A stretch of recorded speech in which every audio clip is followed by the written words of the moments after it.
والصلاة والسلام على رسول الله وعلى آله وصحبه ومن والاه ما بعد। হজ এবং উমরা যারা করেন তারা যদি মধ্যখানে মদিনায় যান, ফেরার পথে আরেকটা উমরা করেন, তাহলে ওনাদের হজের সাথে সম্পৃক্ত হবে কোন উমরা? এটা প্রথমটা। এর ভিতরে একাধিক আরও যদি কয়েকবারও উমরা কোনো কারণে করা হয়, হিসাবে প্রথমটাই যেহেতু উমরার নিয়ত করা হয়েছে হজ্জের সাথে সংশ্লিষ্ট বলে ওইটাই ধর্তব্য। এখানে যারা অনুমতি দিয়েছেন বলছেন এটা অতিরিক্ত। আর অনেক কারণের মধ্যে এটা একটা কারণ হতে পারে যে অন্যরা বলছেন যে এখানে আর উমরা হবে না। আরও কিছু কারণের মধ্যে হলো দেরি না হওয়া, চুল গজানোর মতো না হওয়া, কেউ বলছে মাথা কালো বর্ণ ধারণ না করা পর্যন্ত, এবং এটা তো মূলনীতি আছেই যে এক সফরে একাধিক উমরা না হওয়া। আয়েশা রাদিয়াল্লাহু আনহা এটা হলো বিকল্প, বা এটা হলো একটা স্বতন্ত্র। তো মোট কথা আমাদের এখানে যে প্রশ্ন আসছে যে উমরা হজের সাথে সংশ্লিষ্ট কোনটা থাকবে, এটা প্রথমটা। এই জন্য এটাই ধরে থাকা ভালো। তবে মদিনা থেকে আসতে গেলে বা মিকাত পার হওয়ার পরে মিকাত হয়ে আসতে গেলে যে আবার আল্লাহ নবী সাল্লাল্লাহু আলাইহি ওয়াসাল্লাম বলছেন যে এটা যারাই এটার বাইরে আসবে ফেরত যেতে গেলে হেরাম করা লাগে, তো সেই জন্যে উমরা করে নয় ভালো। এটা নফল হয়ে যাবে। এমনকি এটা অন্য কারো নামেও যদি হতে চায় তাহলে হতে পারে। কিছু আলিম বলছেন এটা একটা সুবর্ণ সুযোগ যে এক সফরে একাধিক উমরা হওয়ার এবং অন্যের নামে করার, যেহেতু মূল যেটা প্রথমটাই থাকছে সংরক্ষিত ওনার জন্য। আলহামদুলিল্লাহ, আসসালাতু ওয়াসসালামু আলা রাসূলিল্লাহ। পুরা সওয়াব পাইতে গেলে ইমামের সাথে পড়তে হবে নামাজ বিতির পর্যন্ত। ইমাম যদি বসে দ্বিতীয় রাকাতে, তো তাশাহুদ না পড়লে বসলে সমস্যা নেই, বসা তো আসি, তাশাহুদ পড়বে না, উল্টা তাকবীর দিবে না, তাইলে হয়ে গেল। আলহামদুলিল্লাহ, আসসালাতু ওয়াসসালামু আলা রাসূলিল্লাহ। এখানে জিদ্দা থেকে যারা গেছেন উমরা করতে এবং সেখানে গিয়ে বাধাগ্রস্ত হয়েছেন মহিলা মানুষ, মাসিকের কারণে যদি হয়ে থাকে তাহলে তো আর উমরা হলো না, এখান থেকে যা বোঝা গেল, এই জন্য উমরা করেননি। আবার শর্তও করেননি যে আমি যদি বাধাগ্রস্ত হই তো সেখানে হালাল হয়ে যাব যেখানে আমাকে বাধা দেওয়া হবে। অতএব ওনার উপরে দুইটা জিনিস বর্তায়, একটা হলো দম দেওয়া, আর আরেকটা হলো ওই ওনাকে আবার কাজা করা। পরবর্তীতে এখানে যেটা উল্লেখ হয়েছে যে কয়েকবার করেছেন, এটা কি করছেন, এটা কি নতুন করে যদি করেন তাহলে কাজাটা বাদ আছে, কাজাটা করতে হবে। এখানে চুল কাটা বা আর কোনো কিছু এই প্রয়োজন নেই, যেহেতু এটা তো হলো উমরা ঠিক মতো করলে সুসম্পন্ন হওয়ার পরে সেটা আসে। আর হালাল হওয়ার অর্থে যদি এটা নেওয়া হয় তাহলে এটা তো উনি শর্ত করলেই সেখানে হালাল হইতো তখন এটা, কিন্তু উনি তো বাধাগ্রস্ত হয়েছে, ওনার ওই প্রসঙ্গ নেই, ওনার দম লাগবে এবং কাজা লাগবে, এগুলো কথা। আবার কাজার নিয়তে এসে উমরা করতে হবে যদি কাজা হিসাবে না করে থাকেন, আর দমটা লাগবেই। আলহামদুলিল্লাহ, ওয়াসসালাতু ওয়াসসালামু আলা রাসূলিল্লাহ ওয়া আলা আলিহি ওয়া সাহবিহি ওয়া মান আম্মা বা'দ। 7.5 বড়ি আর হলো 1 বছর যাবে, যেমন যে হিসাব, এটা তো অর্ধেকও পৌঁছে নেই। তাহলে এটা নিয়ে টেনশন করার তো কোনো কারণ নেই। যার যেটা দায়িত্ব আছে ওরা এটা নিয়ে চিন্তা করে না, মাথা ঘামায় না, আর অন্যরা আগেই মাথা ঘামানো শুরু করে। এইগুলো হলো আজকালকার আরেকটা মানে অসঙ্গতিপূর্ণ কারবার। আপনার এখন যেটা সাধ্যের ভিতরে আছে এটা নিয়ে কাজ করেন, কোরআন তিলাওয়াত, নফল ইবাদত, তাসবিহ তাহলিল পড়েন। হাদিসে আছে না, যাদের ধন সম্পদ কম আল্লাহ নবী কি শিখিয়ে দিলেন? ওই জিকিরগুলো শিখিয়ে দিলেন। সালাতের পরে 3 তাসবিহ এটা এর ভিতরে শামিল, আর অন্যান্য দোয়া জিকির, সুবহানাল্লাহ বিহামদিহি, এটা পড়লে হাদিসে আসছে এক হাদিসে সোনার এক পাহাড় রূপার, আর আরেক হাদিসে শুধু একটা পাহাড় এর দান করার সওয়াব, পাহাড় দান করার সওয়াব। তাই জিকির আজকার হলো বিকল্প। আলহামদুলিল্লাহ, ওয়াসসালাতু ওয়াসসালামু আলা রাসূলিল্লাহ। নেসাব এর সাথে যুক্ত যখন হবে তখন খেয়াল রাখবেন যে এটার আর কোনো বৎসর পুরা হওয়ার কিছুই নেই। নেসাব যেদিন থেকে পুরা হয়েছে সেদিন থেকে যতটুকু বাড়বে সেটা বৎসর পুরা হওয়ার 1 মুহূর্ত আগেও যেটা বাড়বে ওটা সব নেসাবের সাথে শামিল। এটার জাকাত দিতে হবে, সবটাই টোটাল জাকাত দিতে হবে। আলহামদুলিল্লাহ, ওয়াসসালাতু ওয়াসসালামু আলা রাসূলিল্লাহ। ইতিকাফের প্রবেশের সময়, উত্তম সময় 20 তারিখের সূর্যাস্তের আগে, আসরের পরে। কারণ এরপরে যে রাত্রিটা আসছে ওইটাই তো 21-এর রাত। আর যেহেতু মূল উদ্দেশ্য ওইটা, তো এই জন্য এর একটু আগ মুহূর্তে আল্লাহ নবী সাল্লাল্লাহু আলাইহি ওয়াসাল্লাম তিনি এই নিয়ম রাখছেন। আর তিনি বের হতেন ঈদের দিন সকালে।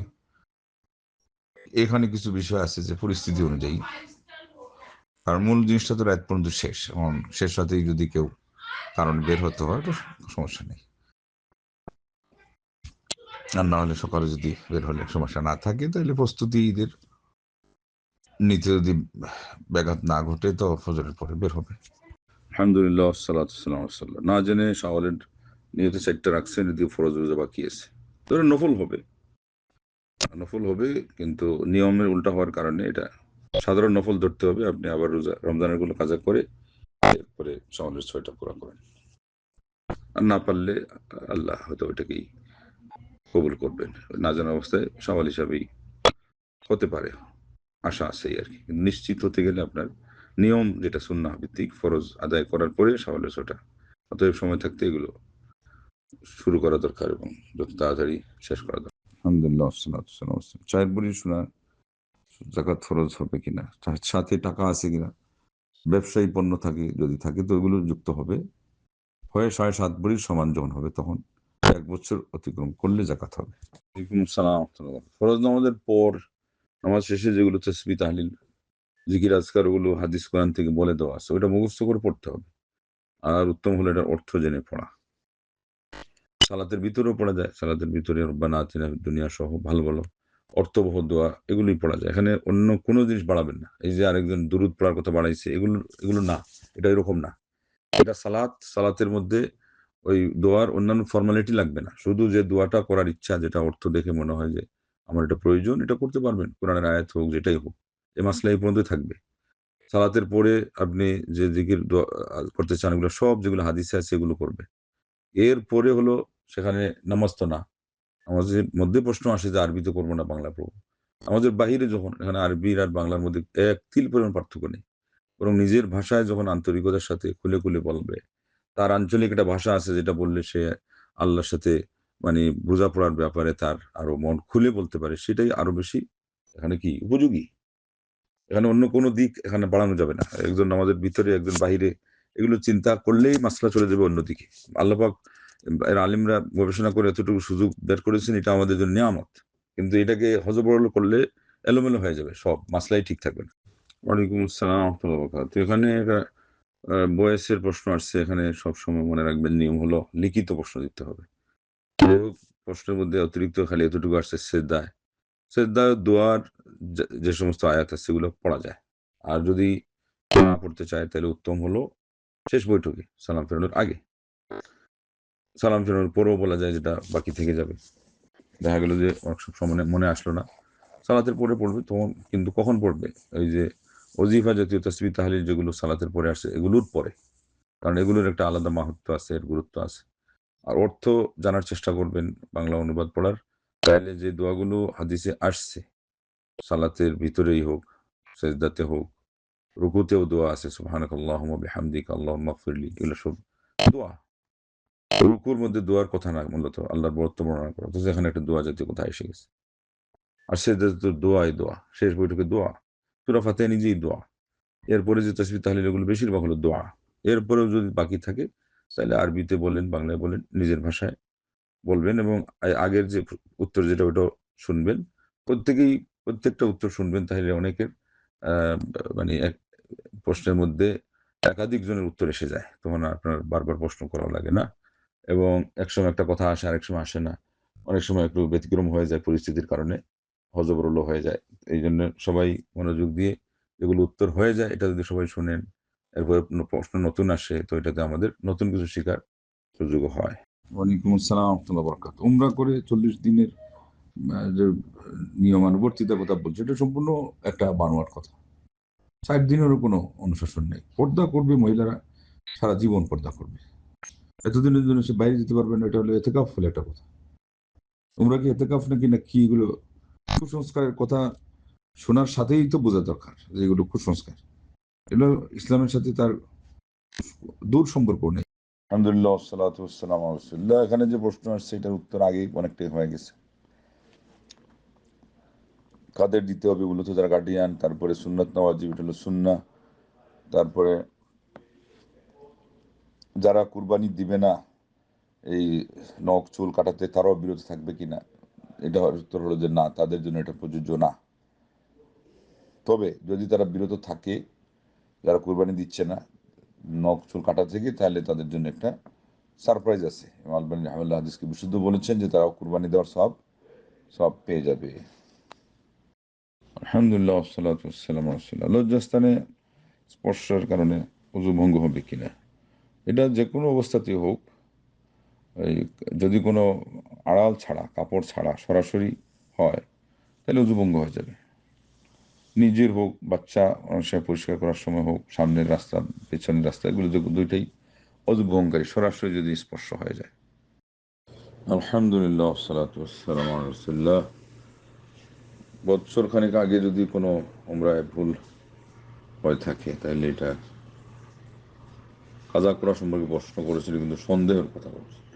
সন্দেহের উপরে কিছুই হবে না। এটা হলো সুস্পষ্ট কোনো ওয়াজিব অথবা রুকুন ছুটে গেছে বলে প্রমাণ থাকতে হবে। তা না হলে এটা যেটা হয়ে গেছে আল্লাহর কাছে আশা করতে হবে, কবুল দোয়া করতে হবে।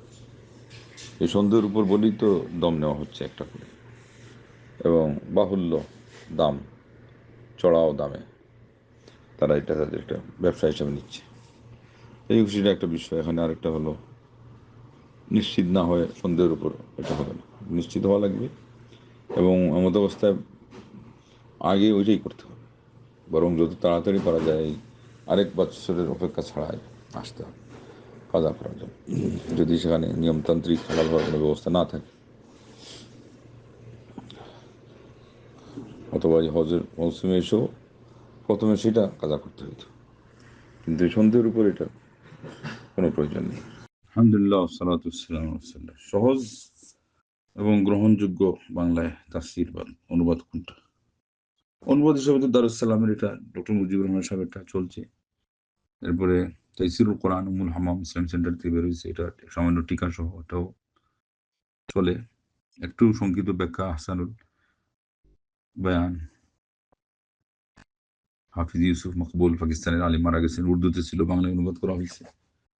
কয়েকজনে মিলে, সেটা প্রধান ছিলেন শেখ আব্দুল হামিদ ফায়দি। এটা তাফসির হলো হাদিস ভিত্তিক তাফসির, রেফারেন্স সহ। এটা উর্দুতে লেখা, কিন্তু আরবিতেও এত বিশ্বস্ত, বিশেষ করে হাদিসের দৃষ্টিতে তাফসির নাই।